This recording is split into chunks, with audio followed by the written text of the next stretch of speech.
Rabindranath Tagore, conocido como Gurudev, el maestro divino, y como Vishwakavi, el poeta del mundo, su nombre resuena más allá de las fronteras de la India. Fue poeta, novelista, dramaturgo, compositor, pintor, filósofo y educador. Un hombre cuyo legado transformó la lengua y la cultura bengalí, presentándola ante el mundo con una nueva y profunda dignidad. Acompáñame a recorrer las páginas de su extraordinaria vida. Nuestra historia comienza el 7 de mayo de 1861, que corresponde al 25 de Vaishak en el calendario bengalí. En Calcuta, en la histórica mansión de la familia Tagore en Jorasanko, nace un niño. Era el 14º hijo de Devendranath Tagore, un líder espiritual conocido como Maharshi, y de Sarada Devi. Esta no era una familia cualquiera, eran pioneros, una fuerza motriz en el renacimiento cultural, religioso y social de Bengala. Fue en este ambiente cargado de tradición e innovación donde la mente del joven Rabindranath comenzó a formarse. Dentro de los muros de la mansión de Jorasanko, la vida bullía de una manera única. Era un mundo libre de las convenciones más rígidas de la época. Un santuario donde el arte, la literatura, la música y el teatro no eran pasatiempos, sino el aire que se respiraba. Aquí, el joven Rabindranath se familiarizó con la literatura bengalí e inglesa. Sus hermanos y cuñadas se convirtieron en sus primeros maestros, enseñándole música y actuación. Esta inmersión cultural constante fue su verdadera educación, una que trascendía por mucho lo que cualquier escuela podría ofrecerle. Y es que su experiencia con la educación formal fue, en una palabra, amarga.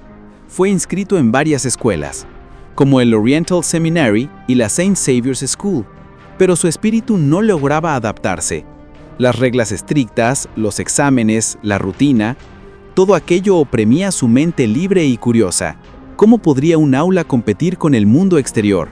Él mismo admitiría más tarde que la naturaleza, en toda su inmensidad, fue su maestra más importante, su verdadera escuela. Desde muy niño, sintió una atracción irresistible hacia la poesía. ¿Puedes imaginarlo? Con tan solo 8 años ya componía sus primeros versos. A los 12, poco después de su ceremonia de iniciación, viajó con su padre al Himalaya. Aquel viaje fue una revelación. Abrió los horizontes de su imaginación poética. Su primera colección de poemas, Kavi Kahini, o Historia de un poeta, se publicó en 1878. Tenía apenas 17 años. Ese mismo año, con 17 años, fue enviado a Inglaterra para estudiar Derecho y convertirse en abogado. Se matriculó en una escuela pública en Brighton y luego comenzó sus estudios en la University College de Londres. En 1880, Intu retornó a India sin haber concluido sus estudios. Tuvo numerosas novias, pero al final llegaría el día en que se casaría. Fue el 9 de diciembre, también el 25 de Vaishak, de 1883, con Mrinalini Devi, hija de uno de los empleados de su familia.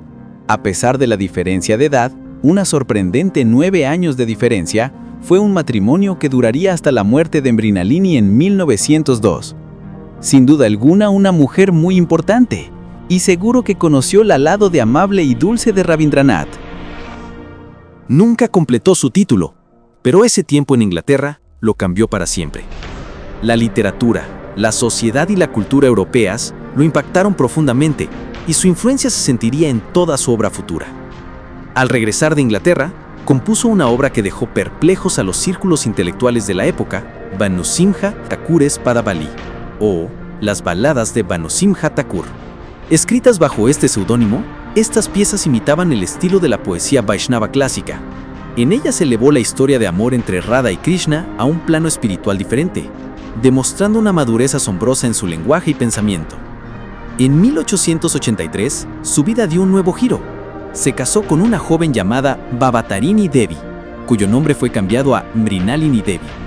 Poco después, su padre le encomendó una nueva responsabilidad: administrar las fincas de la familia. Así, en 1891, se trasladó a Shilaidah, en lo que hoy es Bangladesh. Este momento marcaría un punto de inflexión decisivo en su carrera literaria. El tiempo que pasó en Shilaidah, Sahatpur y Patisar fue sin duda su época dorada creativa. Allí, la vida transcurría al ritmo del majestuoso río Padma. El paisaje rural de Bengala y la vida de su gente sencilla lo tocaron de una manera imborrable. Fue en este escenario donde nacieron sus cuentos más célebres, como El cartero, El regreso o Las piedras hambrientas. Con estas obras, prácticamente dio a luz al género del cuento corto en la literatura bengalí. Hacia el final del siglo XIX, una nueva corriente comenzó a fluir en su poesía. El dolor personal y una profunda búsqueda espiritual dieron forma a colecciones como Naivedia, de 1901, y Geya, de 1906. En estos poemas explora temas como el patriotismo, la devoción a Dios y la profunda filosofía de la vida y la muerte. Fue en 1901 cuando uno de sus más grandes sueños comenzó a tomar forma. Cerca de Bolpur, fundó una escuela residencial llamada Brahmacharishram, que más tarde sería conocida por el nombre que le dio fama mundial, Shantiniketan, la morada de la paz. Su objetivo era radical: una educación libre, en comunión con la naturaleza, lejos de las limitaciones del sistema tradicional. Esta escuela sería la semilla de la futura universidad Vishva Bharati, pero la vida también le tenía preparado un profundo dolor. Entre 1902 y 1907, el destino le arrebató a su esposa, Mrinalini Devi, a su hija Renuka y a su hijo Shamindranath. Esta sucesión de tragedias personales dejó una huella indeleble en su alma y en su obra. El sufrimiento lo obligó a confrontar la fugacidad de la vida y lo guió hacia una introspección espiritual aún más profunda. De esa introspección y dolor nació una de sus maestras premas. En 1910 publicó Gitanjali. En sus canciones y poemas, Dios, el amor y la naturaleza se fusionan en una sinfonía única y conmovedora. Sería esta colección la que lo catapultaría a la cima de la fama mundial. En 1912 emprendió la traducción al inglés de una selección de poemas de Gitanjali, publicándola bajo el título Song Offerings. La respuesta en Occidente fue extraordinaria. El mundo literario quedó cautivado por la belleza y la profundidad de sus versos. Como resultado de esto, en 1913 se le concedió el Premio Nobel de Literatura. Fue el primer no europeo en recibir este inmenso honor. El Nobel consolidó su reputación global. Viajó extensamente por Europa, América, Japón y China, entre muchos otros países. Estos viajes no eran simples giras, eran intercambios culturales, diálogos con los grandes artistas e intelectuales de su tiempo. Fue durante este periodo cuando el mundo lo reconoció verdaderamente como un poeta universal. Y cuando parecía que ya había explorado todas las facetas del arte, la vida le tenía reservada una sorpresa. A la edad de casi 70 años, en la década de 1920, Rabindranath Tagore comenzó a pintar. Sus obras eran extrañamente experimentales, libres en su forma y cargadas de un profundo pensamiento. Al igual que su escritura, sus pinturas también fueron aclamadas internacionalmente. Su genio musical también fue prodigioso.